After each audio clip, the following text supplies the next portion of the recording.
So, welcome. We'll be starting up our reading of Phantastes, a Faerie Romance by George MacDonald. And I will include, we'll also read an introduction by C.S. Lewis, which,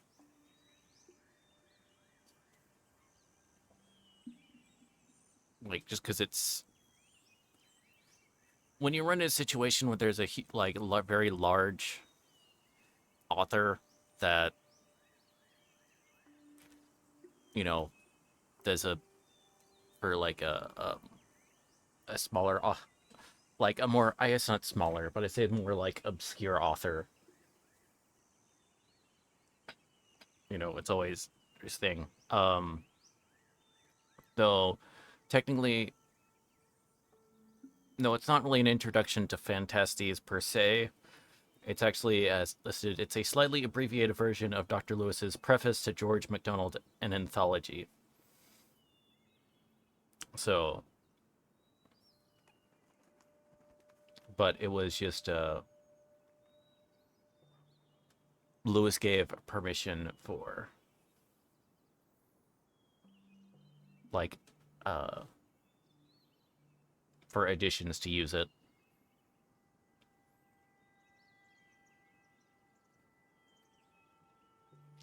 So we're gonna go ahead and start with that.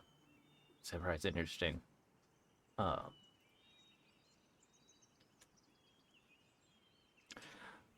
all that I know of George MacDonald, I have learned from either from his own books or from the biography George MacDonald and his wife, which his son, Dr. Gregville MacDonald, published in 1924. Nor have I ever but once talked of him to anyone who had met him. For the very few facts of which I'm going to mention, I am therefore entirely dependent on Dr. MacDonald. We have learned from Freud and others about those distortions in character and errors in thought, which result from a man's early conflicts with his father. Far the most important thing that we know about George MacDonald is that his whole life illustrates the opposite process. An almost perfect relationship with his father was the earthly root of all his wisdom. From his own father, he said, he first learned that fatherhood must be at the core of the universe. He was thus prepared in an unusual way to teach that religion in which in which the relation of father and son is of all relations the most central. His father appears to have been a remarkable man, a man of heart and tender and humorous all at once, in the old fashion of Scotch Christianity. He had his leg cut off above the knee in the days before chloroform, refusing the customary dose of preliminary whiskey, and only for one moment when the knife first transfixed the flesh did he turn his face away and ejaculate a faint, sibilant whiff. He had quelled with a fantastic joke at his own expense an ugly riot in which he was being burned in effigy. He forbade his son to touch a saddle until he had learned to ride well without one. He advised him to give over the fruitless game of poetry. He asked from him and obtained a promise to renounce tobacco at the age of 23. On the other hand, he objected to grouse shooting on the score of cruelty, and had in general a tenderness for animals not very usual among farmers more than 100 years ago. And his son reports that he never, as a boy or man, asked him for anything without getting what he asked. Doubtless, this tells us as much about the son's character as the father's. He who seeks the father more than anything he can give is likely to have that which he asks, for he is not likely to ask amiss. The theological maxim is rooted in the experiences of the author's childhood. This is what we may call the anti-Freudian predicament in operation. George MacDonald's family, though hardly his father, were of course Calvinists. On the intellectual side, his history is largely a history of escape from the theology in which he had been brought up. Stories of such emancipation are common in the 19th century, but George MacDonald's story belongs to this familiar pattern only with a difference. In most such stories, the emancipated person, not content with repudiating the doctrines, comes also to hate the persons of his forebears, and even the whole culture and way of life which they were associated. Thus, books like The Way of All Flesh came to be written, and in later generations, if they do not swallow this entire wholesale as history, at least excuse the author for one-sidedness which a man on his circumstances could hardly have been expected to avoid. Of such personal resentment I find no trace in MacDonald, and it's not we who have to find extenuating circumstances for his point of view. On the contrary, it is he himself in the very midst of his intellectual revolt who forces us, whether we will or no, to see elements of real and perhaps irreplaceable worth in the thing from which he is revolting. Hi, Austin, welcome on in. All his life he continued to love the rock from which he had been hewn. All that is best in his novels carries us back to that Caillard world of granite and heather, of bleaching greens beside burns that look as it were flowed not with water but with stout, to the thudding of wooden machinery, the oat cakes, the fresh milk, the pride, the poverty, and the passionate love of hard-won learning. His best characters are those which reveal how much real charity and spiritual wisdom can man coexist with the profusion of a theology that seems to encourage neither. His own grandmother, a truly terrible old woman who had burnt his uncle's fiddle as a satanic snare, might well have appeared to him as what is now inaccurately called a mere sadist. Yet, when something very like her is delineated in Robert Falconer, and again in What's Mine's Mine, we are compelled to look deeper. We can see inside the repellent crust something that we can wholeheartedly pity, and even with reservation, respect. In his way, MacDonald illustrates not the doubtful maxim that to know all is to forgive all, but the unshakable truth that to forgive is to know. He who loves sees. He was born in 1824 at Huntly in Aberdeenshire, and entered King's College at Aberdeen in 1840. In 1842 he spent some months in the north of Scotland cataloguing the library of a great house which has never been identified. I mention the fact because it made a lifelong impression on MacDonald. The image of a great house seen principally from the library, and always through the eyes of a stranger, or a dependent. Even Mr. Vane and Lilith never seems at home in the library which is called his, haunts his books to the end. It is therefore reasonable to suppose that the great house in the north was the scene of most important crisis or development in his life. Perhaps it was here that he first came under the influence of German Romanticism. There you go, don't call me chicken. Germany has been mentioned. In 1850, he received what is technically known as a call to become the minister of a dissenting chapel in Arundel. By 1852, he was in trouble with the deacons for heresy, the charges being that he expressed belief in a future state of probation for heathens, and that he was tainted with German theology. The deacons took a roundabout method to be rid of him, by lowering his salary. It had been £150 a year, and he was now married, in the hope that this would induce him to resign. But they had misjudged their man. MacDonald merely replied that this was bad enough news for him, but that he supposed he must try to live on less, and for some time he continued to do so, often helped by the offerings of his poorest parishioners, who did not share the views of the more prosperous deacons. In 1853, however, the situation became impossible. He resigned and embarked on the career of lecturing, tutoring, occasional preaching, writing, and odd jobs, which was his lot almost to the end. He died in 1905. His lungs were diseased and his poverty was very great. Literal starvation was sometimes averted only by those last-moment deliverance, which agnostics attribute to chance and Christians to providence. It is against this background of reiterated failure and incessant peril that some of his writing can be most profitably read. His resolute condemnations of anxiety come from one who has a right to speak, nor does their tone encourage the theory that they owe anything to the pathological wishful thinking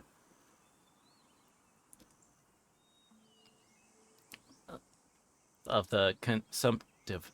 None of the evidence suggests such a character. His peace of mind came not from building on the future, but resting in what he called the holy present.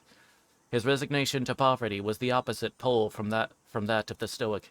He appears to have been a sunny, playful man, deeply appreciative of all really beautiful and delicious things that money can buy, and no less deeply content to do without them. Hey, welcome on in, Missy Adventure. Welcome, welcome, welcome. It is perhaps significant, it is certainly touching, that his chief recorded weakness was a Highland love of finery, and he was all his life hospitable as only the poor can be. If we define literature as an art whose medium is words, then certainly MacDonald has no place in its first rank, perhaps not even in its second. There are indeed passages where the wisdom, and I would dare call it, the holiness that are in him triumph over and ever burn away the baser elements in his style. The expression becomes precise, weighty, economic, acquires a cutting edge, but he does not maintain this level for long. The texture of his writing as a whole is undistinguished, at times fumbling. Bad pulpit traditions cling to it. There is sometimes a non-conformist verbosity, sometimes an old Scotch weakness for florid ornament. It runs right through them from Dunbar to the Waverley novels. Sometimes an over-sweetness picked up from novelists, but this does not quite dispose him of even from the literary critic. What he does best is fantasy that hovers between the allegorical and the mytho-poetic. And this, in my opinion, he does better than any man. The critical problem with which we are confronted is whether this art, the art of myth-making, is a species of the literary art. The objection to so classifying is that the myth does not essentially exist in words at all. We all agree that the story of Balder is a great myth, a thing of inexhaustible value. But of whose version, whose words are we thinking when we say this? What are we reading today? So we're going to be reading book Phantastes, A Faerie Romance by George MacDonald, or in the 19th century. But we're actually reading a preface that appears in some versions written by C.S. Lewis, which is actually for an anthology of stuff, but is kind of appears in abbreviated versions in some editions.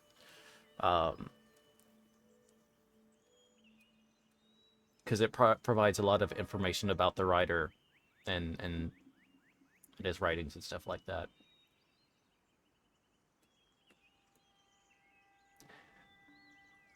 British Dracula, I think that's when you were reading when I was last here. Yeah, so we finished that. So if you want to catch that up, you can check on... I know some of the VODs will still be up here on Twitch. But you can find them all on my YouTube.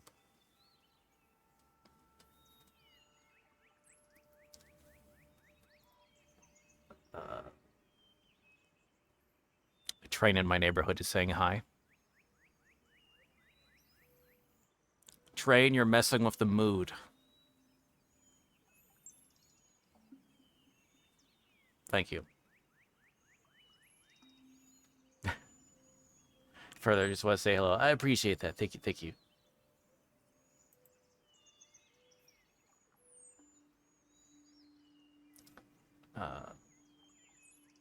For my own part, the answer is that I'm not thinking of anyone's words. No poet, as far as I can remember, has told this story supremely well. I am not thinking of any particular version of it if the stories were embodied in words. That is almost an accident. What really delights and nourishes me is a particular pattern of events, which would equally delight and nourish if it had reached me by some medium which involved no words at all, a mime or silent film.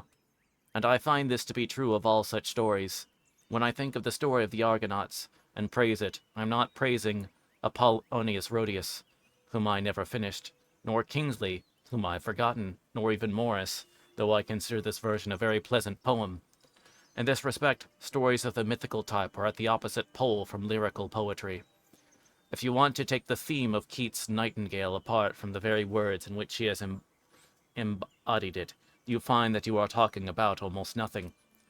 Form and content can there be separated only by a false abstraction, but in a myth, in a story where the mere pattern of events is all that matters, that is not so. Any means of communication, whatever which succeeds in lodging those events in our imagination has, as we say, done the trick. After that, you can throw the means of communication away. To be sure, if the means of communication are words, it is desirable that they should be well chosen. Just as it is desirable that a letter which brings you important news should be fairly written. But this is only a minor convenience. For the letter will, in any case, go to that waste paper basket as soon as you have mastered its content, and the words, those of Imperere would have done, are going to be forgotten as soon as you have mastered the myth. In poetry, the words are the body, and the theme or content is the soul. But in myth, the imagined events are the body, and something inexpressible is the soul. The words are mime or film or pictorial series are not even clothes. They are not much more than a telephone. Of this I had evidence some years ago, when I first heard the story of Kafka's Castle, related in conversation afterwards, read the book for myself. The reading added nothing. I had already received the myth, which was all that mattered. Most myths were made in prehistoric times, and I suppose not consciously made by individuals at all. But every now and then there occurs in the modern world a genius, a Kafka or a novelist, who can make such a story. MacDonald is the greatest genius of this kind whom I know. But I do not know how to classify such genius. To call it literary genius seems unsatisfactory, since it can coexist with great inferiority in the art of words. Nay, since its connection with words at all turns out to be merely external, and in a sense, accidental. Nor can it be fitted into any of the other arts. It begins to look as if it were an art or a gift, which criticism has largely ignored. It may even be one of the greatest arts, for it produces works which give us, at the first meeting, as much delight, and, on prolonged acquaintance, as much wisdom and strength as the works of the greatest poets. It is in some ways more akin to music than to poetry, or at least to most poetry. Goes beyond the expression of things that have already left. It arouses in us sensations we have never had before, nor never anticipated having, as though we had broken out of our normal mode of consciousness and possessed joys on not promised to our birth. It gets under our skins, hits us at a level deeper than our thoughts, or even our passions. Troubles old as certainties till all questions are reopened, and in general shocks us more awake than we are for most of our lives. It was in this mytho-poetic art that MacDonald excelled, and from this it follows that his best art is at least represented in the anthology I prepared in 1946. The great works of Phantastes, the Curdy books, the Golden Key, the Wise Woman, and Lilith.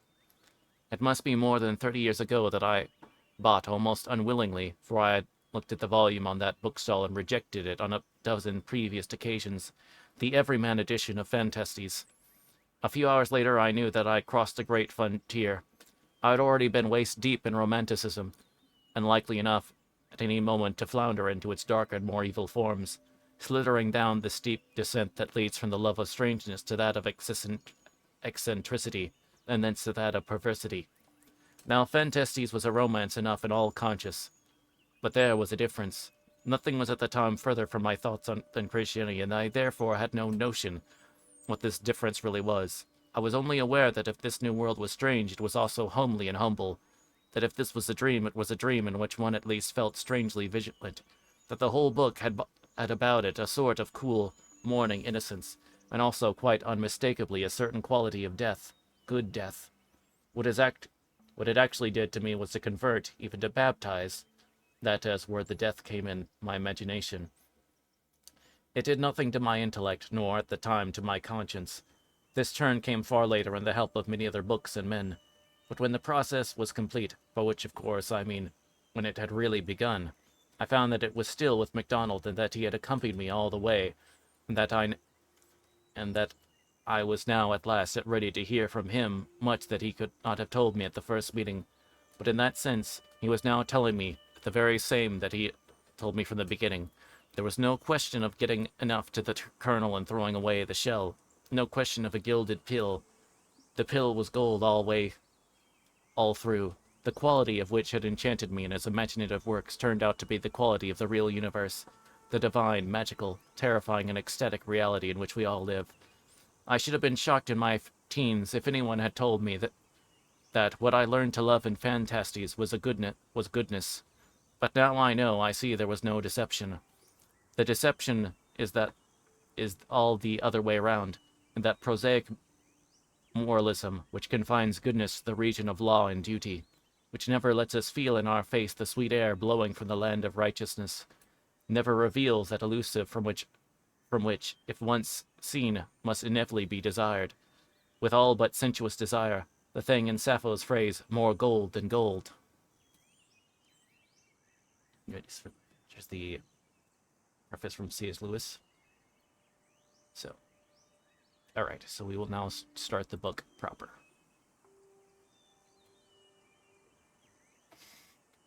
Also, my teeth.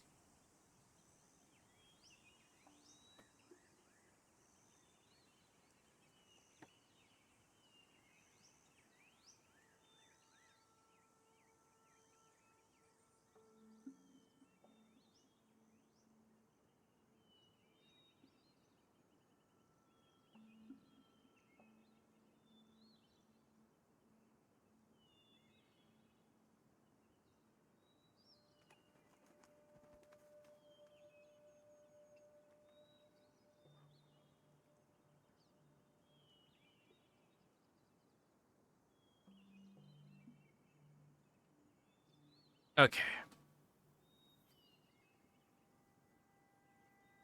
So, Phantastes, a Faerie Romance for Men and Women by George MacDonald.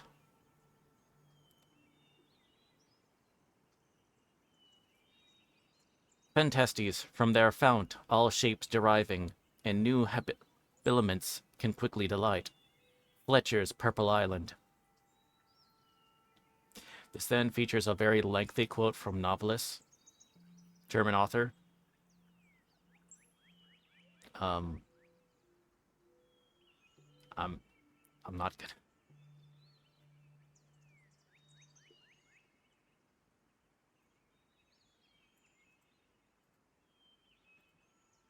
Can I even just paste it in the thing? Yeah.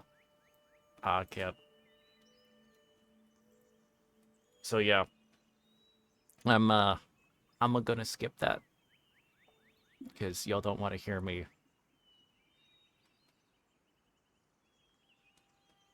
just flubber over that. Damn. But chapter 1. A spirit. The undulating and silent well, and rippling rivulet, and evening gloom, now deepening the dark shades for speech assuming, held communion with him, as if he and it were all that was. Shelley's Alastor. I awoke one morning with the usual perplexity of mind which accompanies the return of consciousness. As I lay and looked through the eastern window of my room, a faint streak of peach color, dividing a cloud that just rose above the low swell of the horizon, announced the approach of the sun. As my thoughts, which a deep and apparently dreamless sleep had dissolved, began again to assume crystalline forms, the strange events of the foregoing night presented themselves anew to my wondering consciousness. The day before had been my 21st birthday, amongst other ceremonies investing with me my legal rights, the keys of an old secretary, in which my father had kept his private papers, had been delivered up to me. As soon as I was left alone, I ordered lights in the chamber where the secretary stood, the first lights which had been there for many a year, for since my father's death the room had been left undisturbed, but as if the darkness had been too long an inmate to be easily expelled, and had dyed with blackness the walls which, bat-like, it had clung. These tapers served it but ill to light up the gloomy hangings, and seemed to throw yet darker shadows into the hollows of the deep-wrought cornice. All the further portions of the room lay shrouded in a mystery, whose deepest folds were gathered round the dark oak cabinet which I now approached with a strange mingling of reverence and curiosity. Perhaps, like a geologist, I was about to turn up to the light of some buried strata of the human world, with its fossil remains charred by passion and petrified by tears. Perhaps I was to learn how my father, whose personal history was unknown to me, had woven his web of story, how he had found the world and how the world had left him. Perhaps I was to find only the records of lands and monies, how gotten and how secured, coming down from strange men, and through troubled times to me who knew little or nothing of them all. Lost my place, sorry, hold on. To solve my speculation, and to dispel the awe which I was fast gathering around me, as as if the dead were drawing near. I approached the secretary, and having found the key that fitted the upper portion, I opened it with some difficulty, drew near in a heavy high-backed chair, and sat down before a multitude of little drawers and slides and pigeonholes. But the door of a little cupboard in the center especially attracted my interest, as if there lay the secret of this long-hidden world. Its key I found.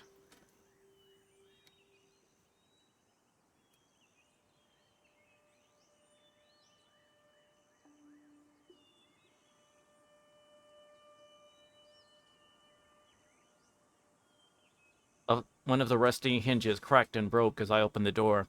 It revealed a number of small pigeonholes, these, however, being but shallow compared with the depth of those around the little cupboard, the outer spaces reaching to the back of the desk.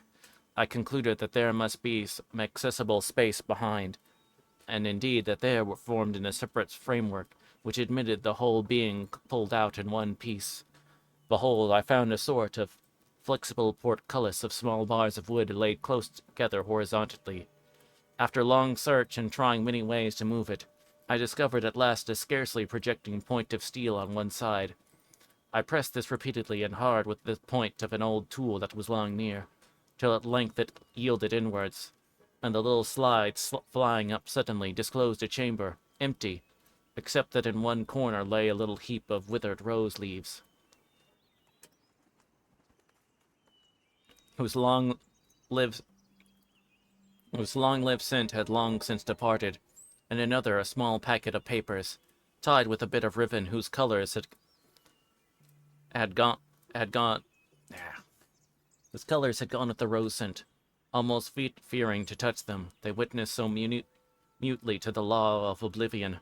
I leaned back in my chair and regarded them for a moment, when suddenly there stood on the threshold of the little chamber, as though she had emerged from its depth, a tiny woman form as perfect in shape as if she had been a small Greek statuette, roused to life and motion.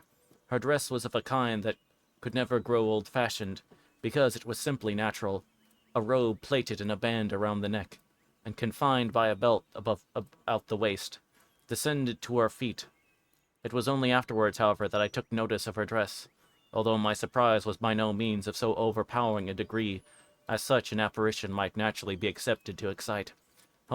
Seeing, as I suppose, some astonishment on my countenance, she came forward within a yard of me, and said in a voice that strangely recalled a sensation of twilight, on reedy river-banks, and a low wind, even in this deathly room. "Anodos, you never saw such a little creature before you, did you?" "No," said I, "and indeed I hardly believe I do now." "Ah, that is always the way with you men. You believe nothing the first time, and it is foolish enough to let mere repetition convince you of what you consider in itself unbelievable. I'm not going to argue with you, however, but to grant you a wish." Here I could not help interrupting her with this foolish speech, of which, however, I had no cause to repent.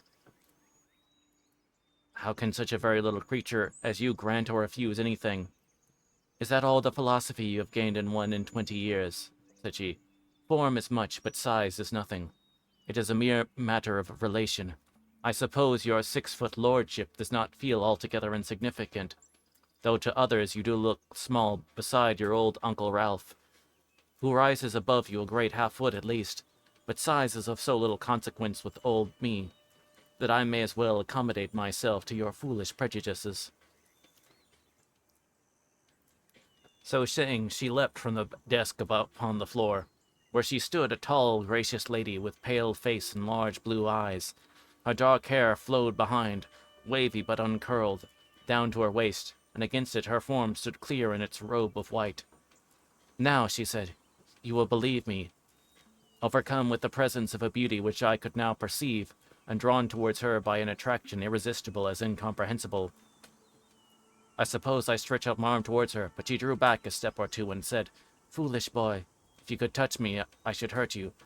But, besides, I was 237 years old last Midsummer Eve, and a man must not fall in love with his grandmother, you know." "But you are not my grandmother," said I. "How do you know that?" she retorted. "I dare say you know something of your great-grandfather a good deal further back than that. but you know very little about your great-grandmothers on either side. Now to the point. Your little sister was reading a fairy tale to you last night. She was. When she had finished, she said as she closed the book, "Is there a fairy country, brother?" You replied with a sigh, "I suppose there is, if one could find the way into it." I did, but I meant something quite different than what you seem to think. Never mind what I seem to think. You shall find the way into fairyland tomorrow. Now look in my eyes. Eagerly I did so. They filled me with an unknown longing. I remembered somehow that my mother died when I was a baby. I looked deeper and deeper, till they spread around me like seas, and I sank in their waters. I forgot all the rest till I found myself at the window whose gloomy curtains were withdrawn, and where I stood gazing on a whole heaven of stars, small and sparkling in the moonlight. Below lay a sea still as death and hoary in motion, sweeping into bays and around capes and islands, away, away, I knew not whither. Alas, it was no sea, but a low bog burnished by the moon. Surely there is such a sea somewhere, said I to myself. A low, sweet voice beside me replied, "In my fairyland, Anodos." I turned, but saw no one. I closed the secretary, and went to my own room and to bed. All this I recalled as I lay with half-closed eyes. I was soon to find the truth of the lady's promise, that this day I should discover the road into fairyland.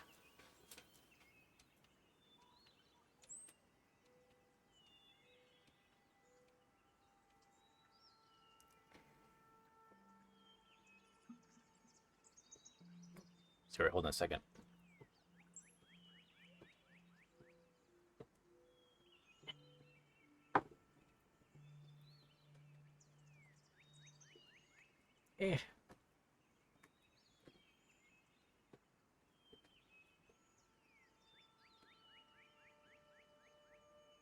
Okay, hold on, sorry.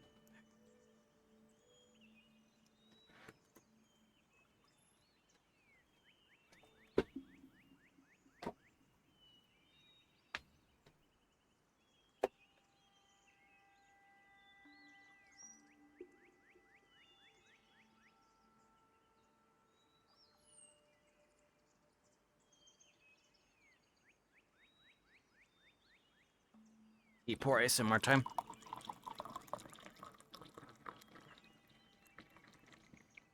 There we go.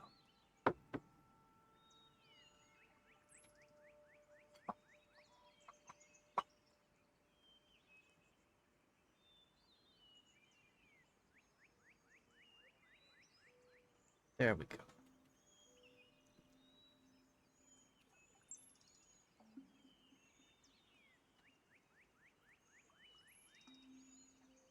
Poured.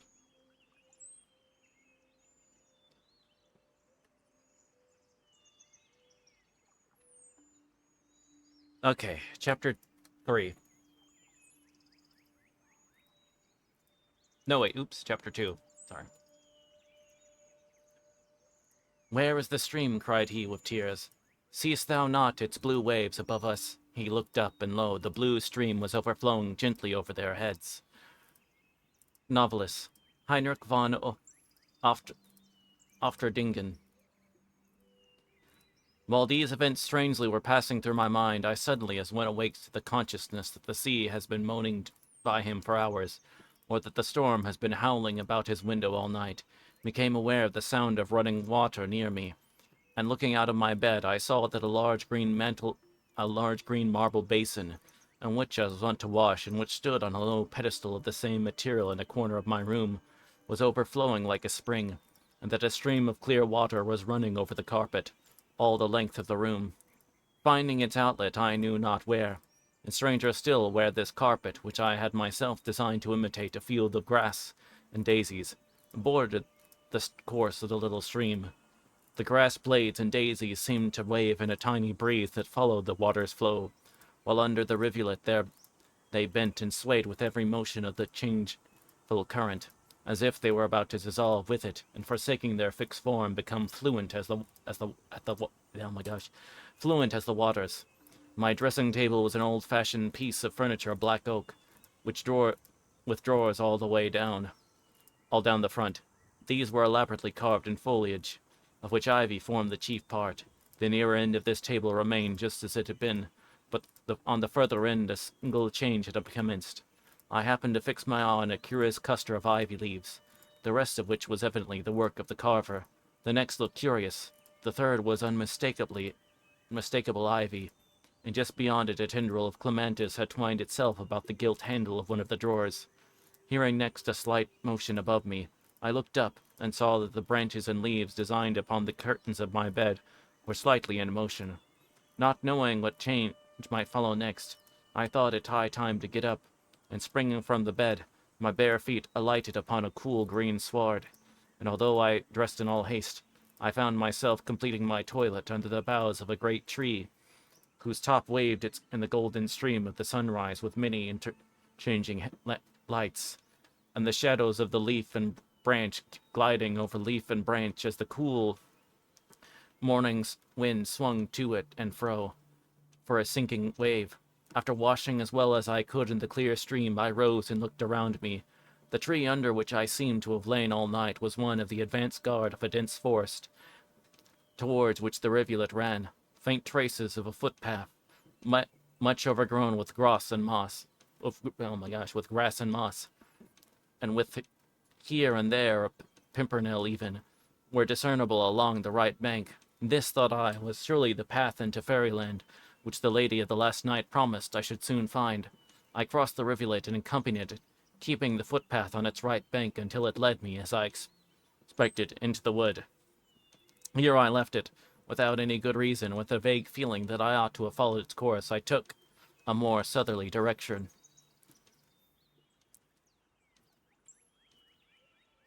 Oh, hi, Tristy. Thank you very much for coming by. Start the second half of my battle prep soon. Okay. Good luck. Yeah, that type of stuff really sucks. I'm sorry to go through that, but yeah. And yeah, I've been staying hydrated. Yep.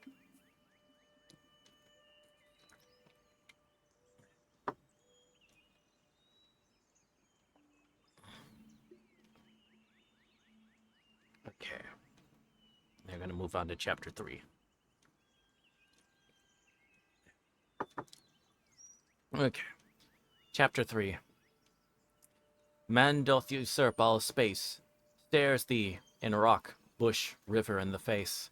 Never thine eyes behold a tree, 'tis no sea thou seest in the sea. 'Tis but a disguised humanity, to avoid thy fellow, vain thy plan. All that interests a man is man. Henry Sutton.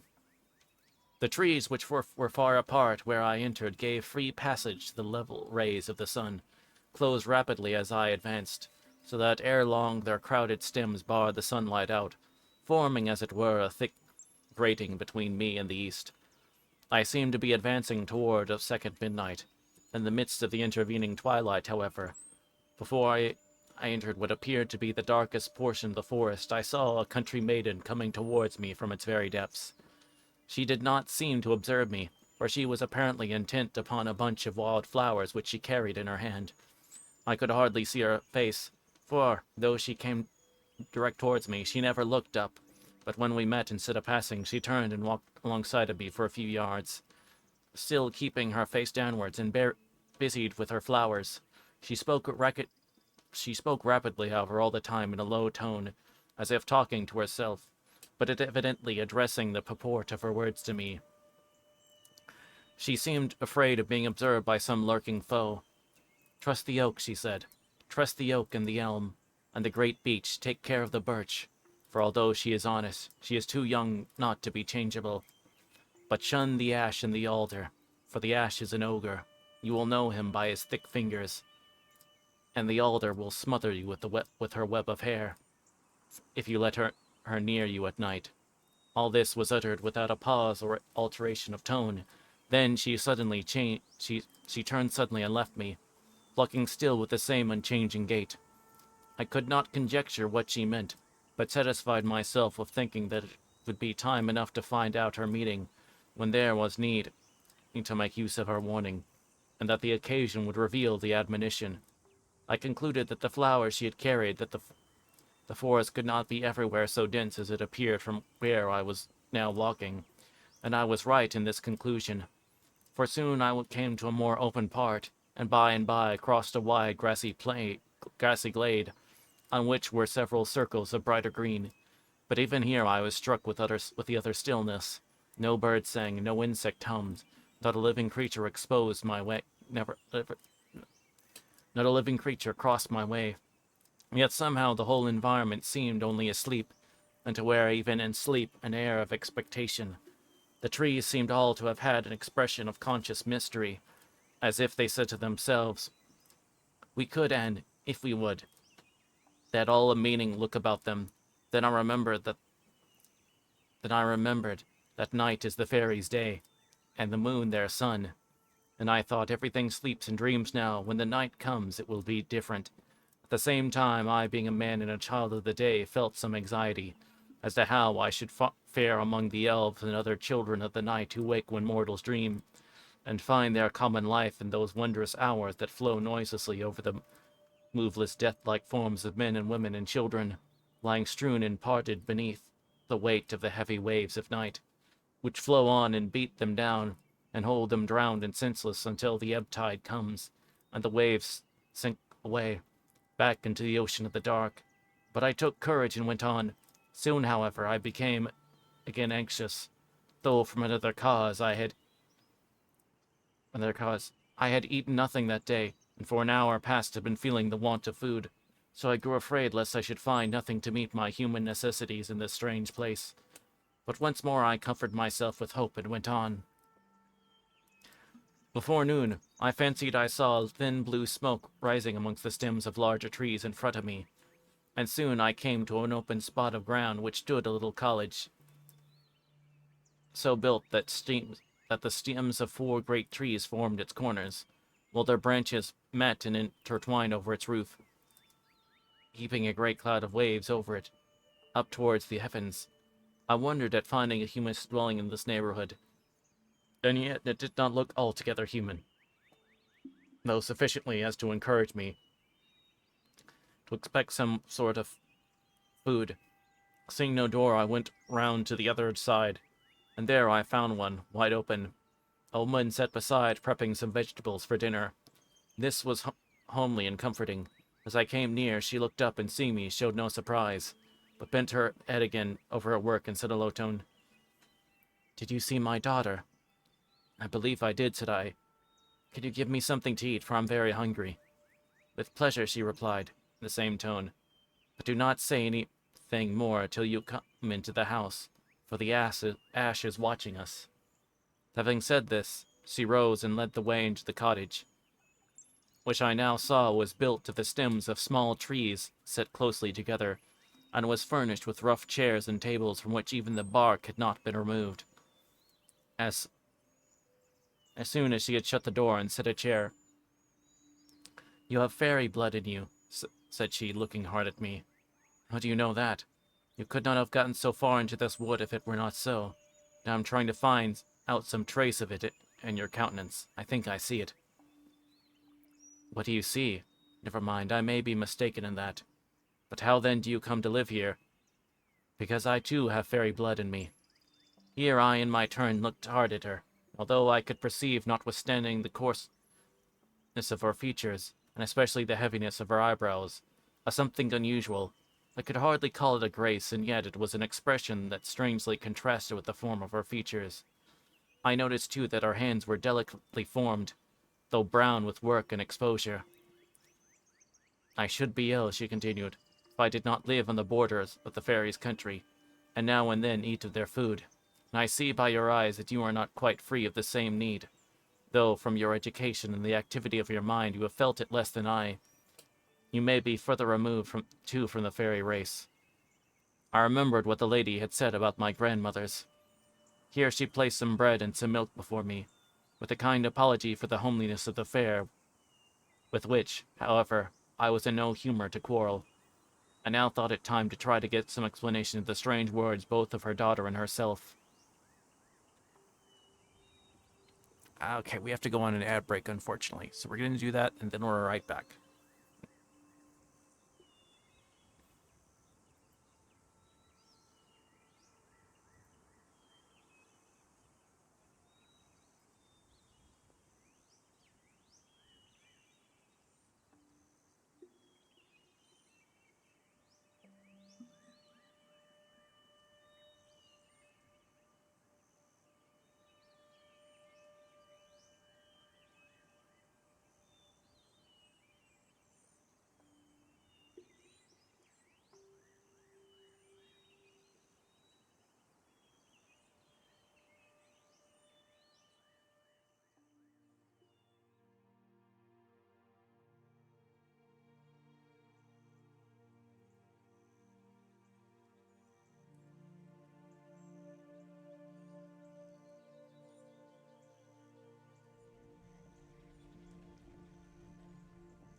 Okay, we're back.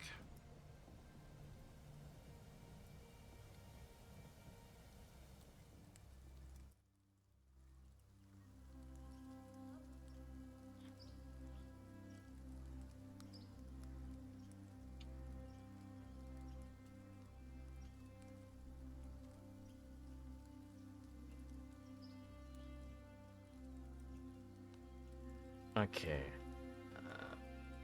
What do you mean by speaking so about the ash? She rose and looked out at the little window.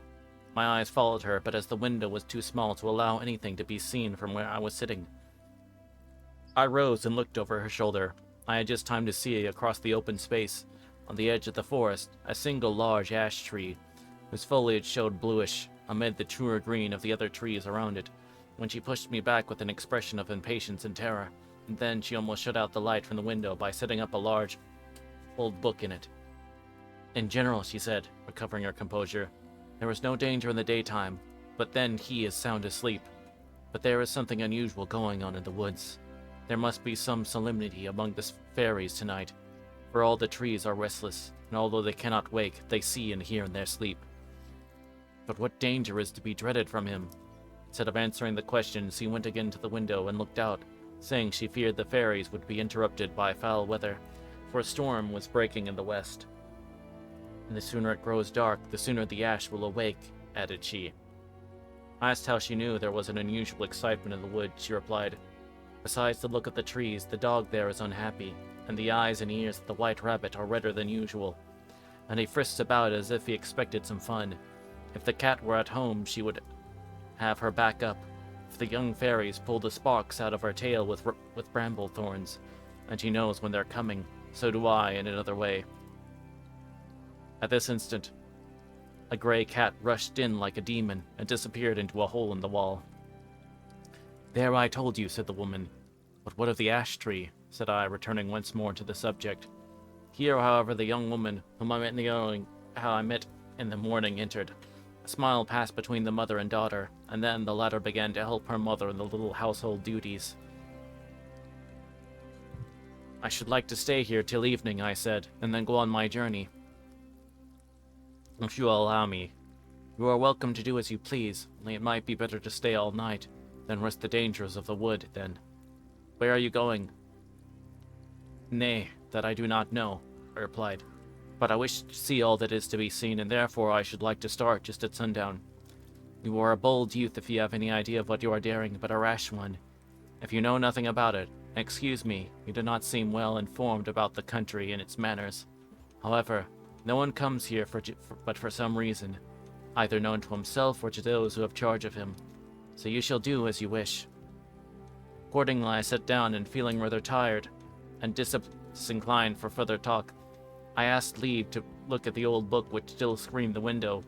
The woman brought it to me directly, but not before taking another look towards the forest, and then drawing a white blind over the window. I sat down opposite to it by the table, on which I laid the great old volume, and read. It contained many wondrous tales of fairyland in olden times and the knights of King Arthur's table. I read on and on till the shades of the afternoon began to deepen, for in the midst of the forest it gloomed earlier than in the open country. At last I came to this passage. Here it chanced that upon their quest Sir Galahad and Sir Percival recounted in the depths of a great forest. Now Sir Galahad was dight in all in the harness of silver, clear and shining, the which is a delight to look upon, but full hasty to tarnish, and withouten the labour of a ready squire, uneath to be kept fair and clean, and yet withouten squire or page. Sir Galahad's armour shone like the moon, and he rode a great white mare, whose bases and other housings were black, but all bespread with fair lilies of silver sheen. Whereas Sir Percival bestrode a red horse, with a tawny mane and tail, whose trappings were all besmirched with mud and mire, and his armour was a wondrous rosy to behold. Nay, could he be any art furbish it again, as on the sun in his going down shone twixt the bare trunks of the trees, full upon the knights twain. The one did seem all shining with light, and the other all to glow with ruddy fire. Now it came about that in this wise, for Sir Percival, after his escape from the demon lady, whereas the cross from the handle of his sword where it smote him to the heart, and he rove himself through the thigh, and escaped again. He came to a great wood, and in nowise cured of his fault, yet bemoaning the time, the damsel of the alder tree encountered him, right to see, and with her fair words and false countenance, she comforted and beguiled him, until he followed her where she led him to a... Here, a low hurried cry from my hostess caused me to look up from the book, and I read no more. "Look there," she said. "Look at his fingers."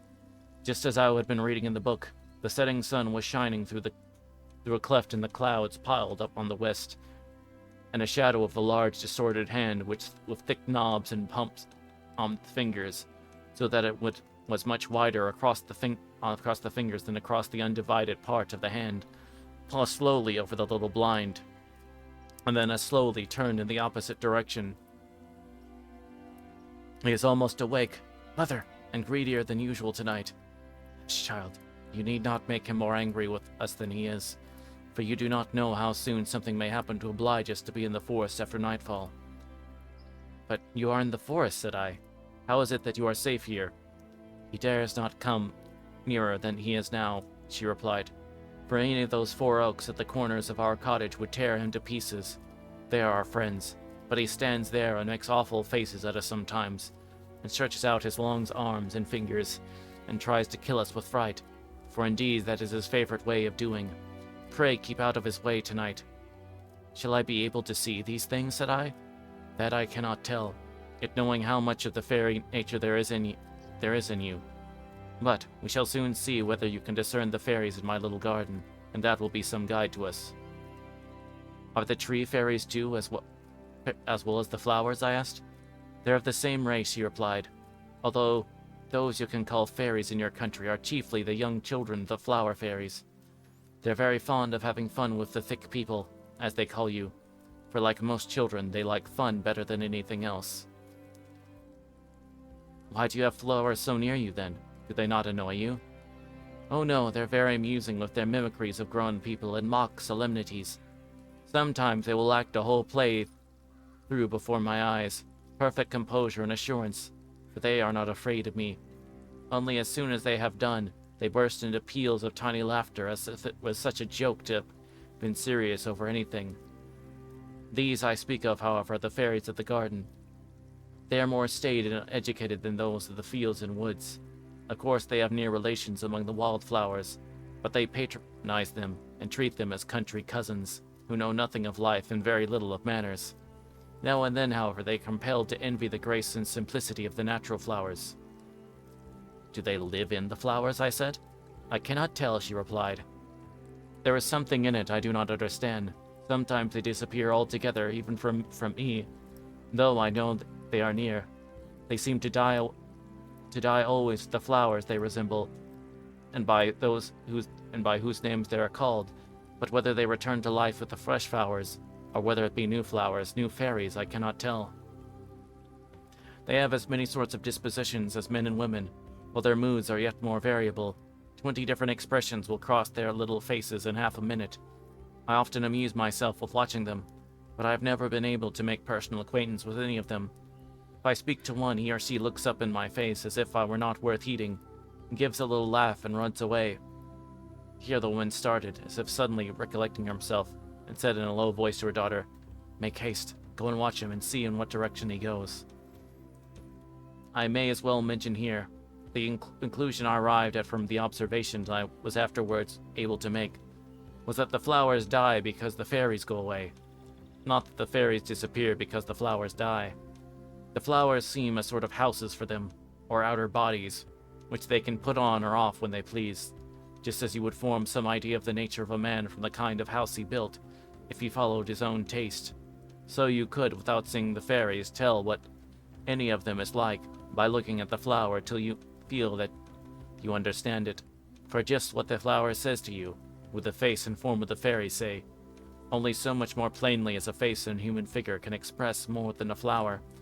For the house or the clothes, though like the inhabitant of the wearer, can be wrought with an equal power of utterance.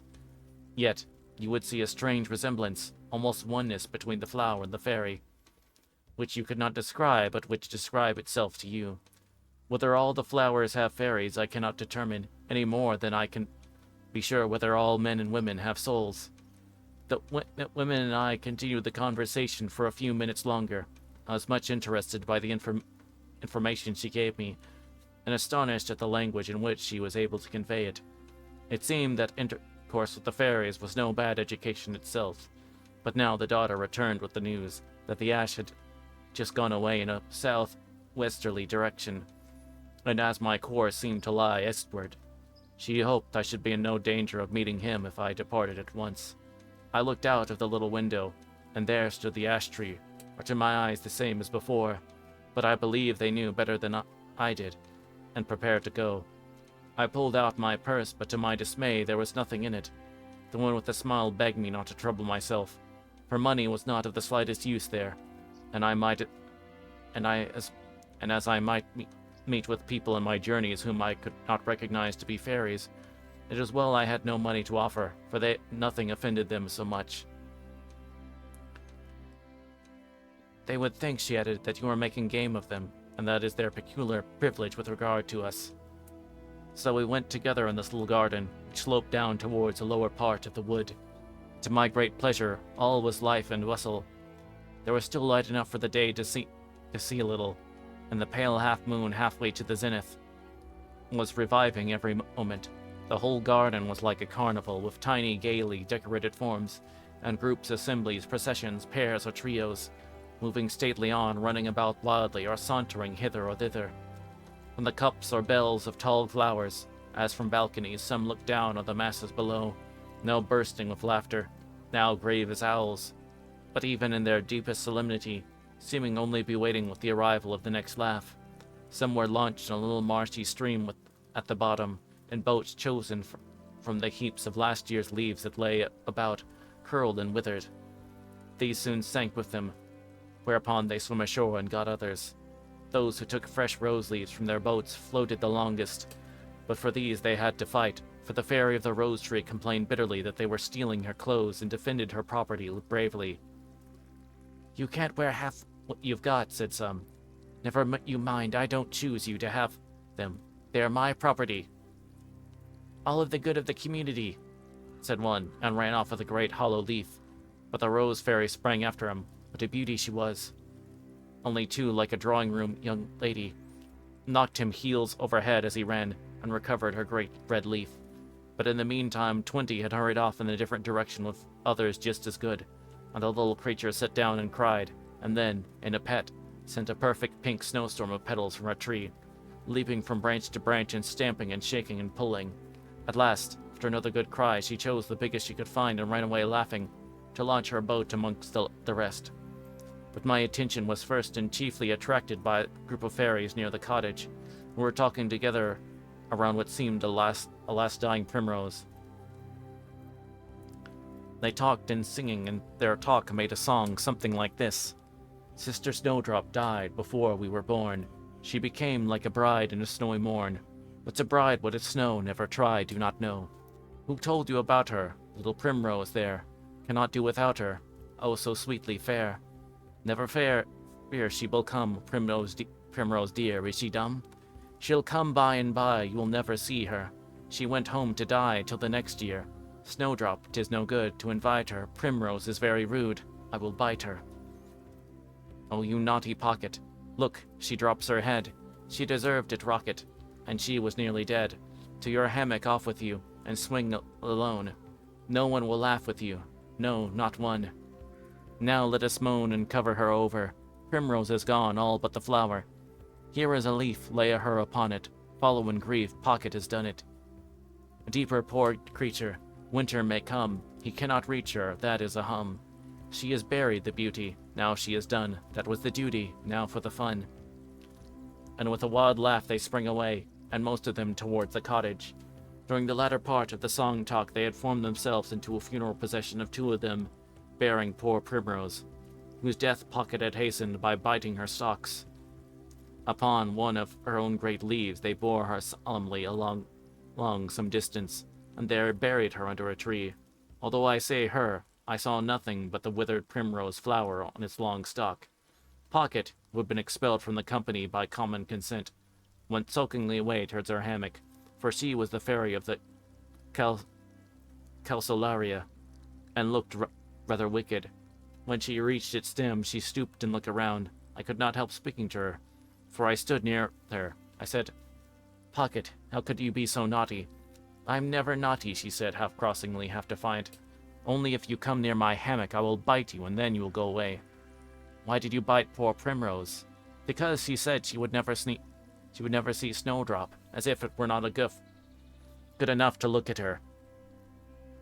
And she was the proud thing. Served her right."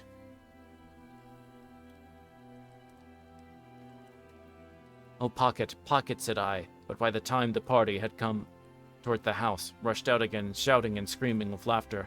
Half of them were on the cat's back, and half held on by her fur and tail, or ran beside her, till, while coming to their help, the furious cat was held fast, and they proceeded to pick the sparks out of her with thorns and pins, which they handled like harpoons. Indeed, there were more instruments at work about her than there could have been sparks in her. One little fellow who had held on hard by the tip of the tail, with his feet planted on the ground at the angle of 45 degrees, helping to keep her fast, administered a continuous flow of admonitions to Pussy. "Now, Pussy, be patient. You know quite well it is all for your good. You cannot be comfortable now with all those sparks in you. Indeed, I'm charitably disposed to believe," here he became very pompous, "that they are all the cause of all your bad temper, so we must have them out. Everyone. Else we will be reduced to the painful necessity of cutting your claws, pulling out your eye teeth. Quiet, Pussy, quiet." But with a perfect hurricane of feline curses, the poor animal broke loose, and dashed across the garden, and with the hedge faster than even the fairies could follow. Never mind, you shall find her again, and by that time she will have laid in a fresh stock of sparks. Hooray! And off they set, after some new mischief. But I will not linger to enlarge on the amusing display of the frolicsome creatures. Their manners and habits are now so well known to the world, having been so often described by eyewitnesses, that it would only be indulging self-conceit to add my account in full to the rest. I cannot help wishing, however, that my readers could see them for themselves. Especially do I desire that they could see the Fairy of the Daisy, a little chubby round-eyed child, with such innocent trust in his look. Even the most mischievous of the fairies would not tease him, though he did not belong to their set at all, but was quite a little country bumpkin. He wandered about alone and looked at everything, with his hand in his little pockets, and the white nightcap on, the darling. He was not so beautiful as many other wildflowers I'd seen afterwards, but so dear and loving in his looks and little confident ways.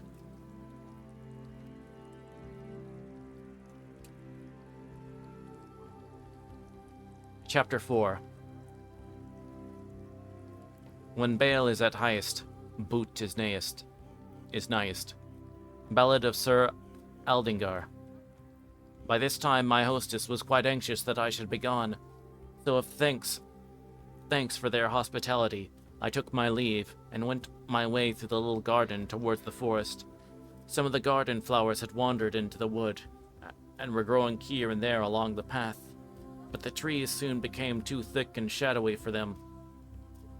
For I particularly noted some tall lilies which grew on both sides of the way, with large, dazzling white flowers, set off by the universal green. It was now enough for me to see that every flower was shining with a light of its own. Indeed, it was by this light that I saw them, an internal, peculiar light, proceeding from each, and now reflected from a common source of light as in the daytime. The light sufficed only for the plant itself, and was not strong enough to cast any but the faintest shadow around it, or to illuminate any of the neighboring objects with other than the faintest tinge of its own individual hue. From the lilies above mentioned, from the campanulas, from the foxgloves, and every bell-shaped flower, curious little figures shot up their heads, peeped at me, and drew back. They seemed to inhabit them as snails their shells, but I was sure some of them were intruders and belonged to the gnomes or goblin fairies who inhabit the ground, and earthy creeping plants from the cups of arum lilies, creatures with great heads and grotesque faces, shut up like Jack-in-the-Box, and made grimaces at me. I rose slowly and slyly over the edge of the cup, and spouted water at me, slipping suddenly back like those little soldier crabs that inhabit the shells of sea snails.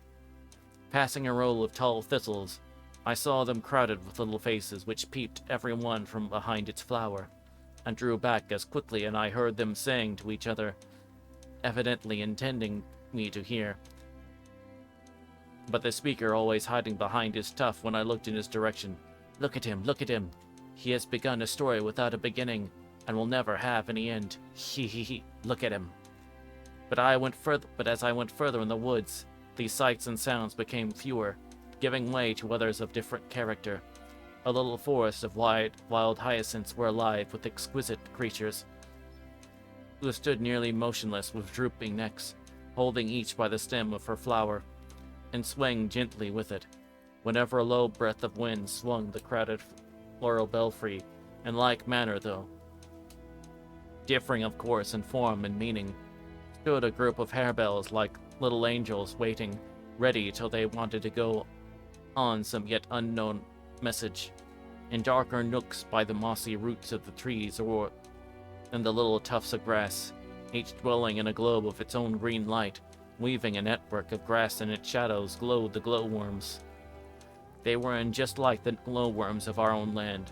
There are fairies everywhere, worms in the day and glowworms at night, when their own can appear, and they can be themselves to other as well as themselves. But they had their enemies here, for I saw great strong-armed beetles hurrying about with most unwieldy haste, awkward as elephant calves, looking apparently for glowworms. For the moment a beetle espied one through what it was a forest of grass or an underwood of moss. It pounced upon it and bore it away in spite of its feeble resistance. Wondering what their object could be, I watched one of the beetles, and then I discovered a thing I could not account for. But it is no use trying to account for things in fairyland, and one who travels there soon learns to forget the very idea of doing so, and takes everything as it comes, like a child, who, being in a chronic condition of wonder, is surprised at nothing. When I saw this, everywhere here and there over the ground lay little dark-looking clumps of something more like earth than anything else, and about the size of a chestnut. The beetles hunted in copies for these, and having found one of them, stayed to watch it, while the other hurried to find a glowworm. By signals, I presume, between them, the latter soon found its companions again. They took the glowworm and held its luminous tail to the dark earthly pellet, when lo, it shot up into the air like a sky rocket, seldom, however, reaching the height of the highest tree. Just like a rocket, too, it burst in the air, and fell in a shower of the most gorgeously colored spark of every variety of hue, golden and red, and purple and green, and blue and rosy fires crossed and intercrossed each other beneath the shadowy heads, between the column or stems of the forest trees. They never used the same glowworm twice, I observed, but let him go, apparently uninjured by the use they had made of him. In other parts, the whole of the immediately surrounding foliage was illuminated by the interwoven dances in the air of splendidly colored fireflies, which sped hither and thither, tuned, twisted, crossed and recrossed, entwining every complexity of intervolved motion. Here and there, whole mighty trees glowed with an emitted phosphorescent light. You could trace the very course of the great roots in the earth by the faint light that came through, and every twig and every vein on every leaf with a streak of pale fire. All this time, as I went through the wood, I was haunted with the feeling that other shapes, more like my own size and mien, were moving about at a long distance on all sides of me. But as yet I could discern none of them, although the moon was high enough to send a great many of her rays down between the trees, and these rays were unusually bright and sight-giving, notwithstanding she was only a half-moon. I constantly imagined, however, that the forms were visible in all directions except to which my gaze was turned, and that they only became invisible, resolved themselves into other woodland shapes the moments my looks were directed towards them. However, This may have been except for this feeling of presence. The woods seemed utterly bare of anything like human companionship, although my glance often fell on some object which I fancied to be a human form. For I soon found that I was quite deceived, as the moment I fixed my regard on it showed plainly that it was a bush, a tree, or a rock. Soon a vague sense of discomfort possessed me, with variations of relief. This gradually increased, as if some evil thing were wandering about in my neighborhood, sometimes nearer and sometimes further off, but still approaching. The feeling continued and deepened until my pleasure and the shows of various kinds that everywhere betokened the presence of the merry fairies who vanished by degrees and left me full of anxiety and fear, which I was unable to associate with any definite object whatever. At length the thought crossed my mind with horror. Can it be possible that the ash is looking for me? Or that in its nightly wanderings, its path is gradually converging towards mine? I comforted myself, however, by remembering that he had started quite in another direction, one that would lead him, if he kept it far apart from me, especially as for the last 2 or 3 hours I had been diligently journeying eastward. I kept on my way, therefore, striving by direct effort of will against the encroaching fear, and to this end occupying my mind as much as I could with other thoughts. I was so far successful that I thought I was conscious. If I yielded for a moment, I should be almost overwhelmed with horror. I was yet able to walk right on for an hour or more. But I feared I could not tell. Indeed, I was left in a state of the vaguest uncertainty as regarded the nature of my enemy. I knew not the mode or object of his attacks, for somehow or other none of my questions had succeeded in drawing a definite answer from the dame in the cottage. How then to defend myself? I knew not, nor even by what sign I might with certainty recognize the presence of my foe, for as yet this vague though powerful fear was all the indication of danger. I had to add my distress. The clouds in the west had risen nearly in the top of the skies, and they and the moon were traveling slowly towards each other. Indeed, some of their advance guard had already met her, and she had begun to wade through a filmy vapor that gradually deepened. At length, she was for a moment almost entirely obscured. When she had gone out with a brilliancy increased by the contrast, I saw plainly on the path before me, from round which at this spot the trees receded, leaving a small space of green sward, the shadow of a large hand with knotty joints and protuberances here and there. Especially I remarked, even in the midst of the fear, the bulbous points of the fingers. I looked hurriedly all around, but could see nothing from which such a shadow should fall. Now, however, I had a direction, however undetermined, in which to project my apprehension. The very sense of danger and need of action overcame that stifling which is the worst property of fear. I reflected in a moment. If this were indeed a shadow, it was useless to look for the object that cast in any other direction, that between the shadow and the moon. I looked and peered, and intensified my vision, all to no purpose. I could see nothing of that kind, not even an ash tree in the neighborhood.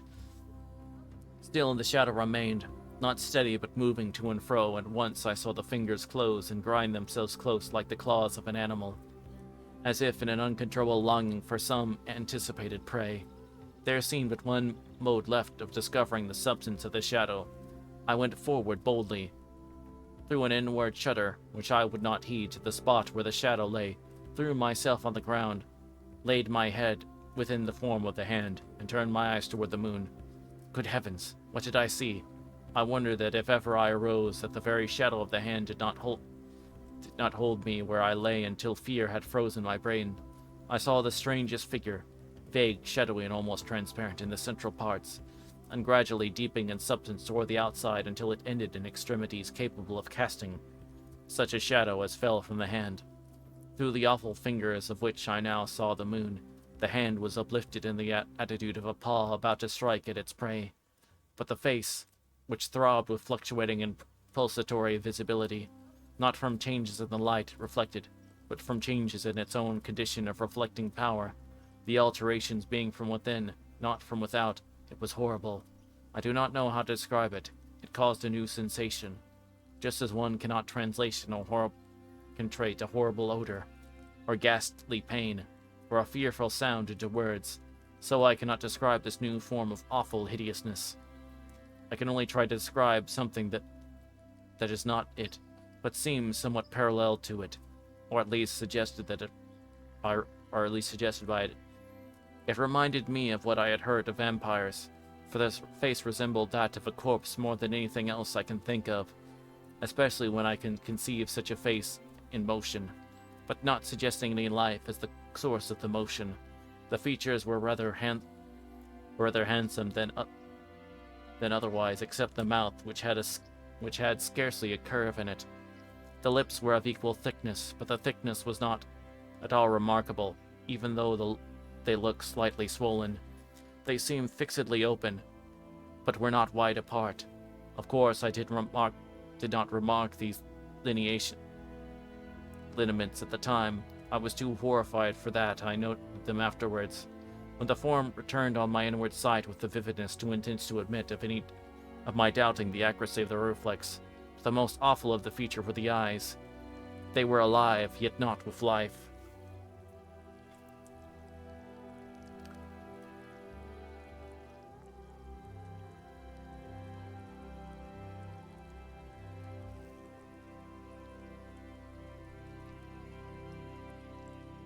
They seemed lighted up with an infinite greed, a gnawing voracity, which devoured the devourer. Seemed to be the indwelling and propelling power of the whole ghastly apparition.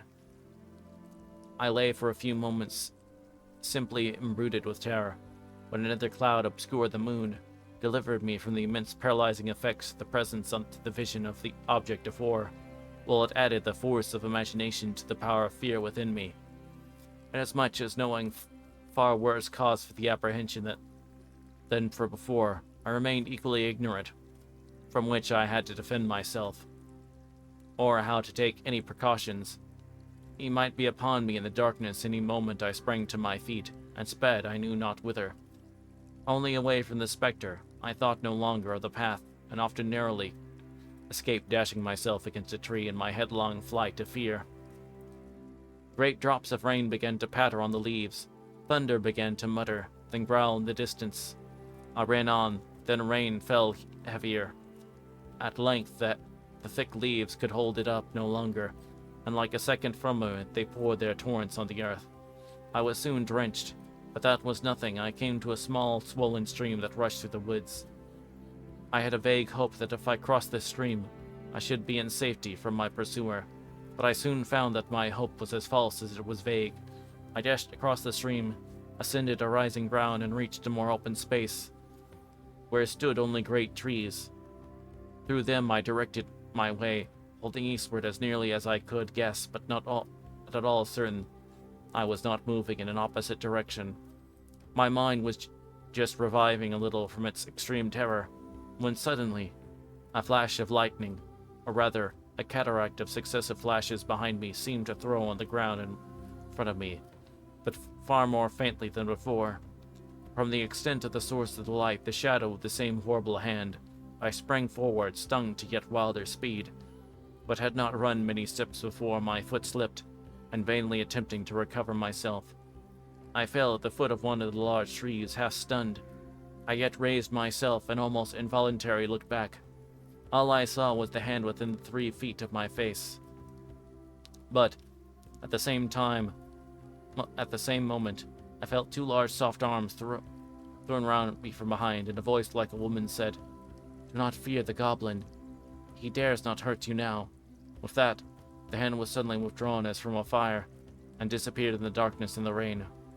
Overcome with a mingling of terror and joy, I lay for some time almost insensible. The first thing I remember is the sound of a voice above me, full and low, and strangely reminding me of the sound of a great wind amidst the leaves of a great tree. It murmured over and over again, I may love him, but he is a man, and I am only a beech tree." I found I was seated on the ground, leaning against a human form, and supported still by the arms around me, which I knew to be those of a woman who must be rather above the human size, and largely proportioned. I turned my head, without moving otherwise, for I feared lest the arms should untwine themselves, and clear, somewhat mournful eyes met mine. At least that is how they impressed me, but I could see very little of color or outline as we sat in the dark and rainy shadow of the tree. The face seemed very lovely and solemn from its stillness, with the aspect of one who was quite content, but waiting for something. I saw my conjecture from her and her arms was correct. She was above the human scale throughout, but not greatly. "Why do you call yourself a beech tree?" I said. "Because I am one," she replied in the same low, musical, murmuring voice. "You are a woman," I returned. "Do you think so? Am I very like a woman, then?" "You're a very beautiful woman. Is it possible you should not know it?" "I'm very glad you think so. Fancy I feel like a woman sometimes. I do so tonight, and always when the rain drops from my hair. For there is an old prophecy in our woods that one day we shall all be men and women like you. Do you not know anything about it in your region? Shall I be happy when I'm a woman? I fear not, for it is always in nights like these that I feel like one. But I long to be a woman for all that." I could hardly let her talk on, for her voice was like a solution of all musical sounds. I now told her that I could hardly say whether women were happy or not. I knew one who had not been happy. For my part, I often longed for fairyland, as she now longed for the world of men. But then neither of us had lived long, and perhaps people grew happier as they grew older, only I doubted it. I could not help sighing. She felt the sigh, for arms were still around me. She asked me how old I was. 21, said I. "Why, you baby," she said, and kissed me with the sweetest kiss of wind and odors. There was a cool faithfulness in the kiss that revived my heart wonderfully. I felt that I feared the dreadful Ash no more. "What did the horrible Ash want with me?" I said. "I'm not quite sure, but I think he wants to bury you at the foot of his tree. But he shall not touch you, my child." "Are all the ash trees as dreadful as he?" "Oh no. They are all disagreeable, selfish creatures. What horrid men they will make, if it be true. But this one has a hole in his heart that nobody knows of but one or two, and he is always trying to fill it up, but he cannot. That must be what he wanted you for. I wonder if he will ever be a man. If he is, I hope they will kill him. How kind of you to save me from him. I will take care that he shall not come near you again. But there are some in the wood more like me, for whom, alas, I cannot protect you. Only if you see any of them very beautiful, try to walk round them." "What then?" "I cannot tell you more, but now I must tie some of my hair about you, and then the ash will not touch you. Here, cut some off. You men have strange cutting things about you." She shook her long hair loose over me, never moving her arms. "Do not cut your beautiful hair, it would be a shame." "Not cut my hair. It will have grown long enough before any is wanted again in the wild forest. Perhaps it may never be of any use again, not till I'm a woman," and she sighed. As gently as I could, I cut with a knife a long tress of flowing dark hair, she hanging her beautiful head over me. When I finished, she shuddered and breathed deep, as one does when an acute pain steadfastly endured without a sign of suffering is at length relaxed. She then took the hair and tied it round me, singing a strange, sweet song, which I could not understand, but which left me in a feeling like this: "I saw thee ne'er before. I see thee never more. But love and help and pain, beautiful one, have made thee mine till all my years are done." I cannot put more of it into words. She closed her arms about me again and went on singing. The rain and the leaves, and a light wind that had risen, kept her song company. I was wrapped in a trance of still delight. It told me the secret of the woods and the flowers and the birds.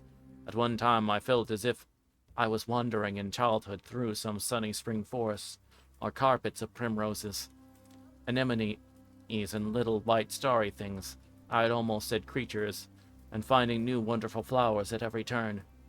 At another, I lay half dreaming in the hot summer noon, with a book of old tales beside me.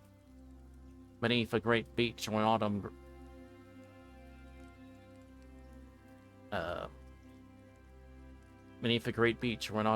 grew sad because I trod on the leaves that had sheltered me and received their last blessing in the sweet odors of decay.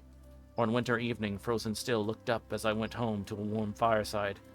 Through the netted boughs and twigs, the cold, snowy moon with her opal zone around her.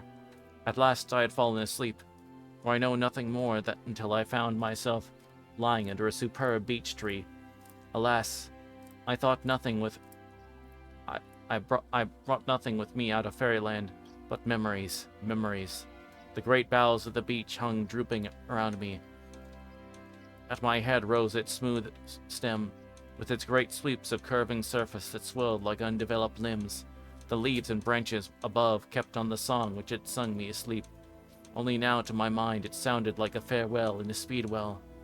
I sat a long time unwilling to go, but my unfinished story urged me on. I must act and wander. The sun well risen, I rose and put my arms as far as they would reach round the beech tree and kissed it, and said goodbye, and trembling went through the leaves. A few of the last drops of the night's rain fell from off them at my feet, and as I walked slowly away, I seemed to hear in a whisper once more the words, I may love him, for he is a man, and I am only a beech tree.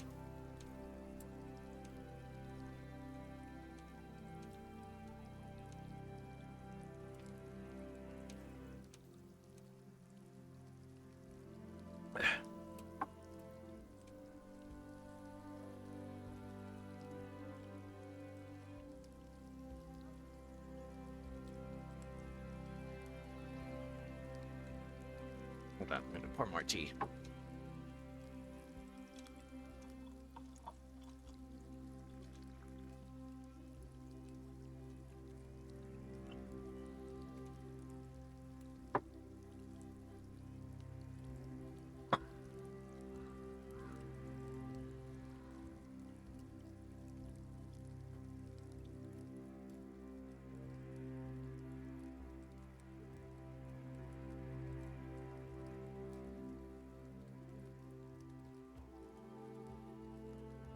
Okay. Chapter 5. And she was smooth and full, as if one gush of life had washed her, or as if a sleep lay on her eyelid, easier to sleep than be from Daisy. Bedeau's Pygmalion.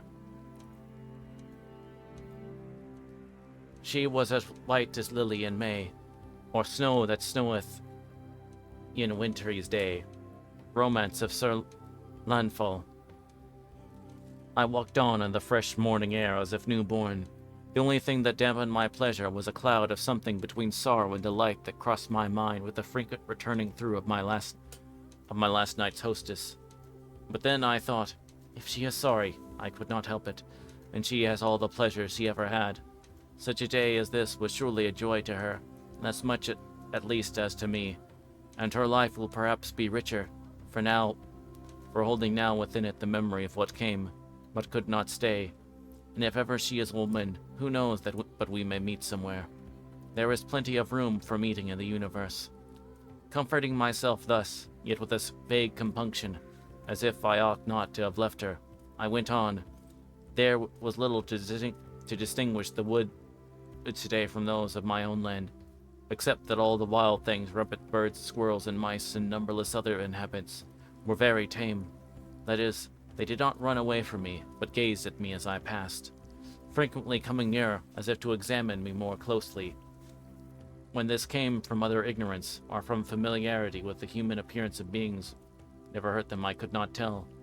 As I stood once, looking up at the splendid flower of a parasite, which hung from the branch of a tree over my head, a large white rabbit cantered slowly up, put one of its little feet on one of mine, and looked up at me with its red eyes, just as I had been looking up at the flower above me. I stooped and stroked it, but when I attempted to lift it, banged the ground with its hind feet and scampered off at a great rate, turning over, however, to look at me several times before I lost sight of it.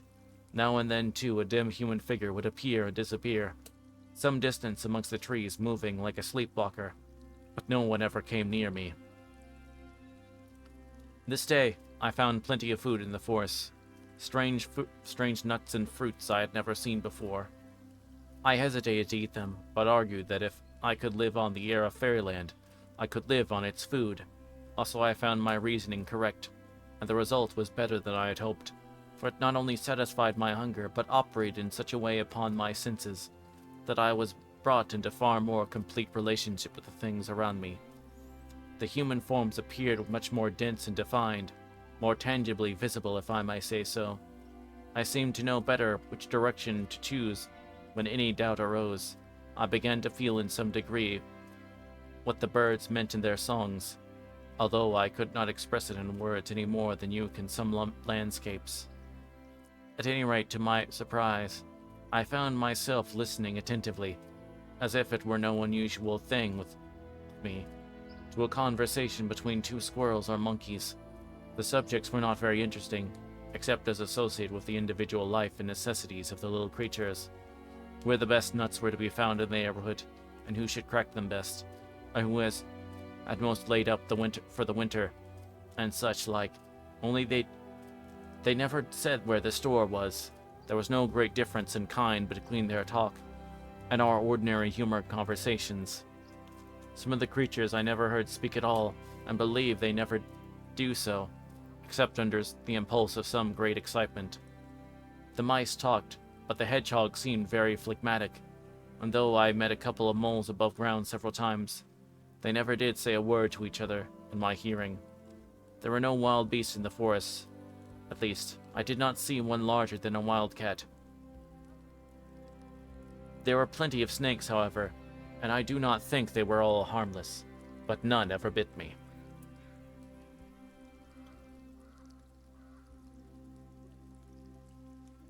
Soon after midday, I arrived at a bare rocky hill, no great size but very steep, and having no trees, scarcely even a brush upon it, barely exposed to the heat of the sun. Over this my way seemed to lie, and I immediately began this ascent. On reaching the top, hot and weary, I looked around me, and saw that the forest still stretched as far as the sight could reach on every side of me. I observed that the trees in the direction in which I was about to descend did not come so near the foot of the hill as on the other side, and were especially regretting the unexpected postponement of shelter, because this side of the hill seemed more difficult to descend than the other had been to climb, when my eye caught the appearance of a natural path, winding down through broken rocks and along the course of a tiny stream, which I hoped would lead me more easily to the foot. I tried it and found the descent not at all laborious. Nevertheless, when I reached the bottom, I was very tired and exhausted with the heat. But just where the path seemed to end, rose a great rock, quite overgrown with shrubs and creeping plants, some of them in full and splendid blossom. These almost concealed an opening in the rock, into which the path appeared to lead. I entered, thirsting for the shade which it promised. What was my delight to find a rocky cell, all the angles rounded with rich moss, and every ledge and projection crowded with lovely ferns. The variety of those forms and groupings and shades wrought me like a poem, for such a harmony could not exist, except that they all consented to some one end. A little well of the clearest water filled a mossy hollow in one corner. I drank, and felt as if I knew what the elixir of life must be, then threw myself on the mossy mound that I lay like a couch along the inner end. Here I lay, in a delicious reverie for some time, during which all lovely forms and colors and sounds seemed to use my brain as a common hall, where they could come and go, unbidden and unexcused. I had never imagined such capacity for simple happiness lay in me. This was now awakened by this assembly of forms and spiritual sensations, which yet were far too vague to admit of being translated into any shape common to my own and another mind. I had lain for an hour, I should suppose, though it may have been far longer, when the harmonious tumult in my mind having somewhat relaxed, I became aware that my eyes were fixed on a strange time-worn bas-relief on the rock opposite to me. This, after some pondering, I concluded to represent Pygmalion, as he awaited the quickening of his statue. The sculptor sat more rigid than the figure to which his eyes were turned, that seemed about to step from its pedal and embrace the man who waited rather than loved. A lovely story, I said to myself. This cave now, with the bushes cut away from the entrance to let the light in, might be such a place as he would choose, withdrawn from the notice of men to set up his block of marble, and mold into a visible body that the thought already clothed with form in the unseen hull of the sculptor's brain. Indeed, if I mistake not, I said, starting up in a sudden ray of light, arrived at the moment through a crevice in the roof, and lighted up a small portion of rock bare of vegetation. This very rock is marble, white enough and delicate enough for any statue, even if destined to become an ideal woman in the arms of the sculptor. I took my knife and removed the moss from a part of the block on which I had been lying, when, to my surprise, I found it more like alabaster than ordinary marble, and soft to the edge of the knife.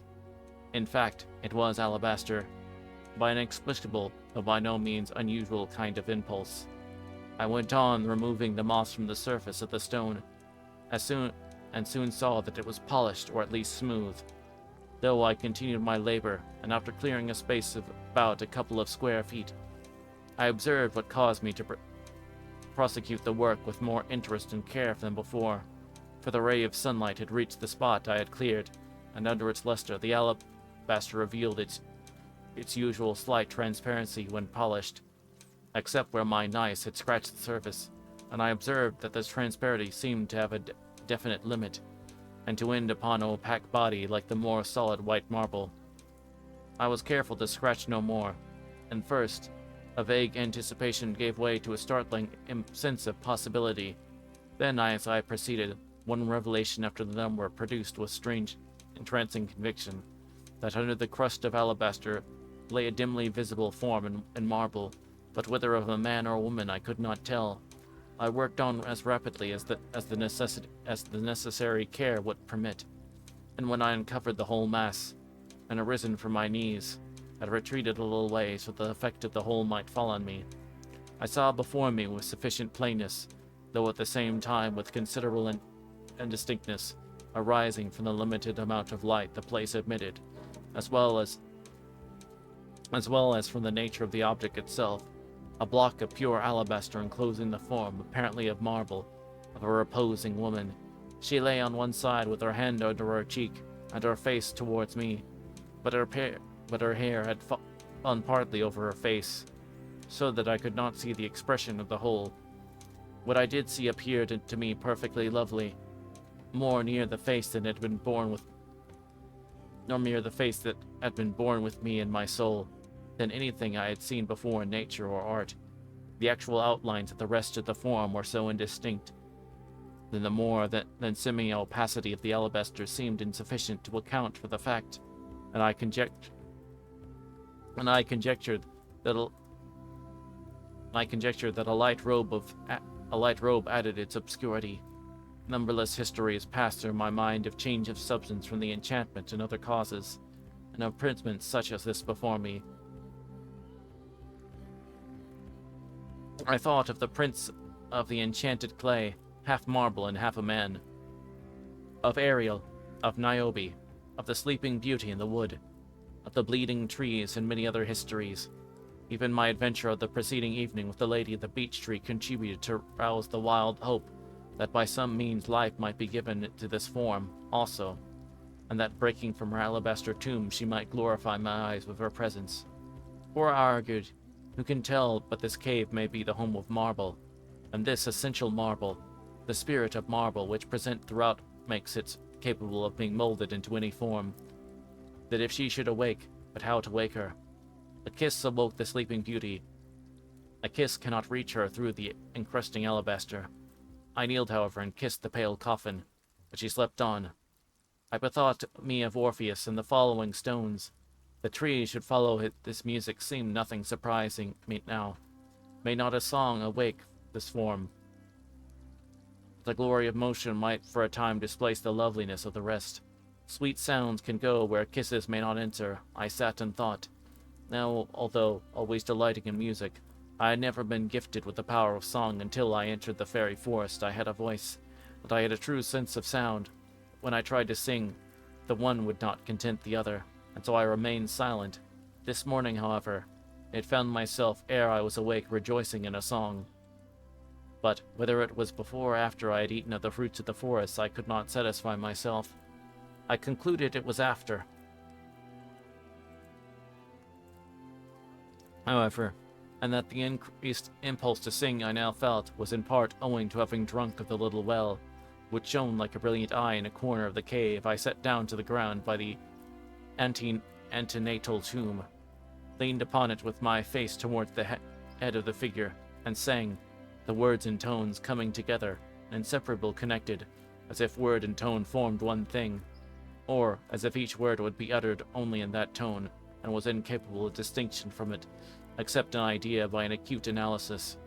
I sang something like this, but the words are only a dull representation of a state whose very elevation preclude the possibility of remembrance, and which are presumed the words were really employed were as far above these as that state transcended this wherein I recall it.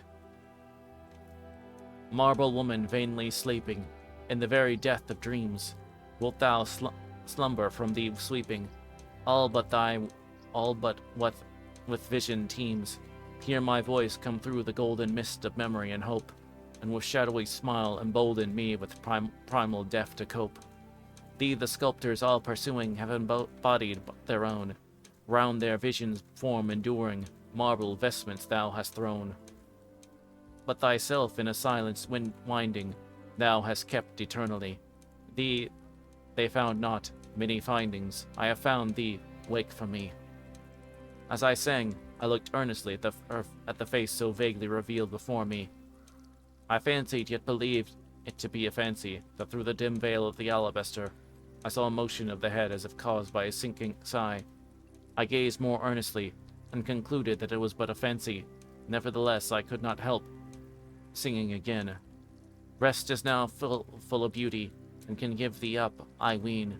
Come thou forth, for other duty, motion pineth for her queen.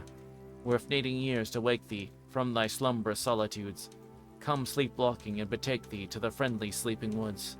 Sweeter dreams are in the forest, round these storms would never rave, and when the need of rest is sorest, glide thou then into thy cave. Or if still thou choosest rather marble, be its spell on me. Let thy slumber round me gather, let another dream with thee. Again I paused and gazed through the stony shroud, as if by very force of penetrative sight, I would clear every lineament of the lovely face, and even I thought the hand that had lain at the sheep had slipped a little up downward, but then I could not be sure that I had first observed its position accurately, so I sang again, for the longing had grown into a passionate need of seeing her alive. Or art thou death, O woman, for since I have set my singing by thy side, life hath forsook the upper sky, and all the outer world hath died. Yea, I am dead, for thou hast drawn my life all downward unto thee. Dead moon of love, let twilight dawn, awake, and let the darkness flee. Cold lady of the lovely stone, awake, or I shall perish here, and thou be nevermore alone, my form and I for ages near. But words are vain, reject them all, they utter but a feeble part. Hear thou the depths of which they call, the voiceless longing of my heart. There arose a slight crashing sound, like a sudden apparition that comes and is gone. A white form, veiled in a light robe of whiteness, burst upwards from the stone, stood, glided forth, and gleamed away towards the woods. For I followed them to the mouth of the cave, as soon as the amazement and concentration of delight permitted the nerves of motion again to act, and saw the white form amidst the trees as it crossed the little glade on the edge of the forest, where the sunlight fell full, seemed together, with intense radiance on the one object that floated rather than flitted through its lake of beams. I gazed after her in a kind of despair, found, freed, lost. It seemed useless to follow, yet follow I must. I marked the direction she took, and without once looking round the forsaken cave, I hastened towards the forest.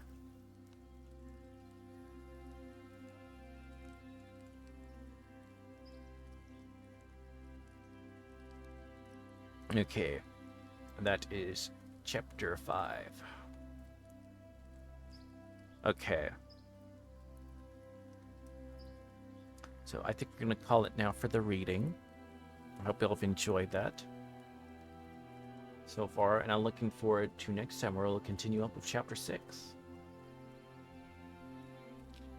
E.